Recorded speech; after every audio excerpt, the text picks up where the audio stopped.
मैं love marriage करा था, एक बच्चे को लव मैरिज कर लिया। मेरे को 3 बच्चे हैं। मेरा 16 साल का हमारा शादीशुदा का जीवन गुजर गया। तो उस दिन क्या हुआ बोले तो हमारे सास और मेरे बड़े साले का मिसेस दोनों भी हमारे घर पर आए थे 3 दिन नीचे। हमारे घर में सत्यनारायण कथा था। कथा में हम घर वाले और हम दोनों भी प्रिपेयर हो गए थे कि कृष्णाष्टमी को हम सत्यनारायण कथा कराएंगे बोल के। उस दिन हम कथा कराने चाह रहे थे और हमारे सास जाने को रेडी हो रहे थे। मेरे घर वाली पका रही थी खाना। हम शादी होने के बाद हमारा मिसेस मेरे को सेपरेट रखती थी, कभी भी हमारे मैया से दूर रखती थी। 1 साल को हम ऊपर हमारा हम खाना, 2 साल बाहर किराए से रिया में, फिर घर में लेके आया। ऊपर के घर में मैं रहता था, हमारा मैया घर में एक पागल भाई को पकड़ के उन्होंने रहती थी। तो उस दिन हमारे घर में कथा था। हमारे घर वाले कथा कराएंगे बोले तो नहीं, हम आज मैं नहीं आती, मेरे मम्मी और हमारे कोई सवाल है तो बात कर लीजिए और लोगों को भी थोड़ा सा। हाँ महाराज जी, मैं सवाल पे आ रहा हूँ। तो उस दिन हमारे मिसेस सुसाइड कर ली। क्यों? मैं उस दिन उनको डांटा था। कथा घर में कथा है, ऊपर कई खाना पका रही, हमारी सास रहती, उन्होंने कथा सुन के जाती, बोल के नहीं सुनी उन्होंने। एक 2 थप्पड़ मार के गालियाँ दिया, तुम कभी भी ऐसी सताती, 16 साल हो गए ऐसी सतारी बोल के। और मैं ड्यूटी को चले गया। हमारी बड़ी बच्ची है यहाँ पे, उन्होंने मेरे को पापा तुम स्कूल को जाओ, टाइम हो गया, तुम कहीं गुस्सा कर रहे बोले, खाना पका के चले गया। मैं उस दिन रात भर थी। हमारे अम्मा क्या कि दूसरे भाइयों को बुला के कथा कराई। मैं स्कूल को चले गया, मेरे साथ पीछे हमारे माता सास भी चले गई। फिर पत्नी का क्या हुआ? पत्नी उस दिन रात में सेपरेट हो गई, सब महाराज सेपरेट हो गई। सुबह के टाइम में सुसाइड कर ली स्वामी। अच्छा, तो मैं आपके द्वारा यहाँ पे सभी माता और बहनों को, बैठो बेटा, रुक जा, अभी बात कर लेना। ये वैकुंठ धाम से सबको गुजारिश कर रहा हूँ जी। ये माता बहनों को, कहीं बोले तो ये वैकुंठ धाम है, महाराज ये है। आपको एक कभी भी घर में छोटा मोटा बात होता, उसके वजह से सुसाइड नहीं करना। मेहरबानी करके आप हाथ जोड़ के बोलो, सुसाइड नहीं करना। आज मेरे बच्चे, एक बच्ची हैंडीकैप है, बड़ी बच्ची है, छोटा बेटा है मेरा। आज मेरे पर क्या गुजर रहा मेरे को मालूम है। मेरे सास ससुर में मर्डर कर दिया बोल के मेरे को थाने में डाल दिया। 6 दिन में जेल में था। बाद में मैं बेल पे आया। आज मैं क्या कर रहा मेरे को मालूम है, मगर मेरे को बहुत तकलीफ हो रही। चलिए, आप सही कह रहे हैं, आत्महत्या करना सबसे बड़ा पाप है, नहीं करना चाहिए। और आपके साथ जो हुआ वो नहीं होना चाहिए था। महाराज जी, मैं मेरे पत्नी को उनका कल्याण होना, उनके वैकुंठ धाम जाना बोल के आपके सुधार है, मैं कथा कराना चाह रहा हूँ।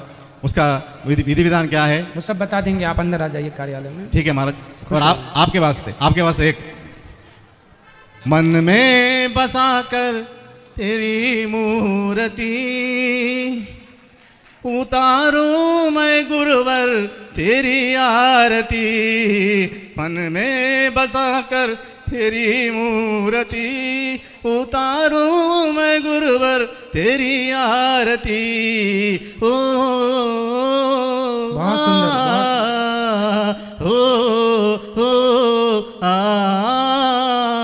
करुणा करो कष्ट हरो ज्ञान दो भगवन, भव में फंसी ना हो मेरी तार दो भगवन। करुणा करो कष्ट हरो ज्ञान दो भगवन, भव में फंसी ना हो मेरी तार दो भगवन। दर्द की दवा तुम्हारे पास है, दर्द की दवा तुम्हारे पास है। ओ जिंदगी दया की भीख मांगती, मन में बसा कर तेरी मूर्ति उतारो मैं गुरुवर तेरी आरती। बहुत सुंदर, बहुत सुंदर, बहुत सुंदर। इस वैकुंठ धाम में गौरी गोपाल आश्रम में करते हैं आप भागवत कथाएं, करते हैं आप रामायण कथाएं, जिनसे बहती गंगा की धार। गंगा में नहाने से तन की मैल धोए, मगर आपकी कथा से मन की गंदी बात धोए। श्री राम जय राम जय जय राम, श्री राम जय राम जय जय राम। खुश रहिए। महाराज, मेरे को आपसे गुरु दक्षिणा दीक्षा लेने का है। कल सुबह 9 बजे ले लीजिए। जय श्री राम। खुश रहिए। तो जय श्रीमन नारायण। सभी भक्तों को इस वीडियो के माध्यम से आपने देखा ये महाशय आते हैं और महाराज जी से पहले थोड़ी बड़ी बातें करते हैं। तो महाराज जी को लगता है ये वैसे ही अपनी बातें बता रहे हैं, लेकिन मैं भी चौंक गया जब मैंने ये वीडियो देखा और इन्होंने लास्ट में जाके जो भी कहा, इन्होंने कहा कि मैंने लव मैरिज की है। उसके बाद ये थोड़ा बहुत अपनी उस चीज़ के बारे में बताते हैं अपने पॉइंट पर आने के लिए। तो महाराज जी कहते हैं इनसे थोड़ा जल्दी करिए। तो एक साथ ही उस पॉइंट पे आते हैं कि मेरी पत्नी ने आत्महत्या कर ली। एक बार के लिए मैं भी अचंभित रह गया इस बात को सुन के, जो इन्होंने कहा कि बस छोटी सी बात पे किसी ने आत्महत्या कर ली। तो आप लोग भी समझ सकते हो कि इनकी अब ज़िंदगी कैसी चल रही होगी। इनके 2 बच्चे हैं और ये बेचारे पता नहीं कैसे अपनी ज़िंदगी को अब काट रहे होंगे बिना पत्नी के। इनके बच्चे भी बिना माँ के अब रह गए हैं। तो आप समझ सकते हैं इस बात को।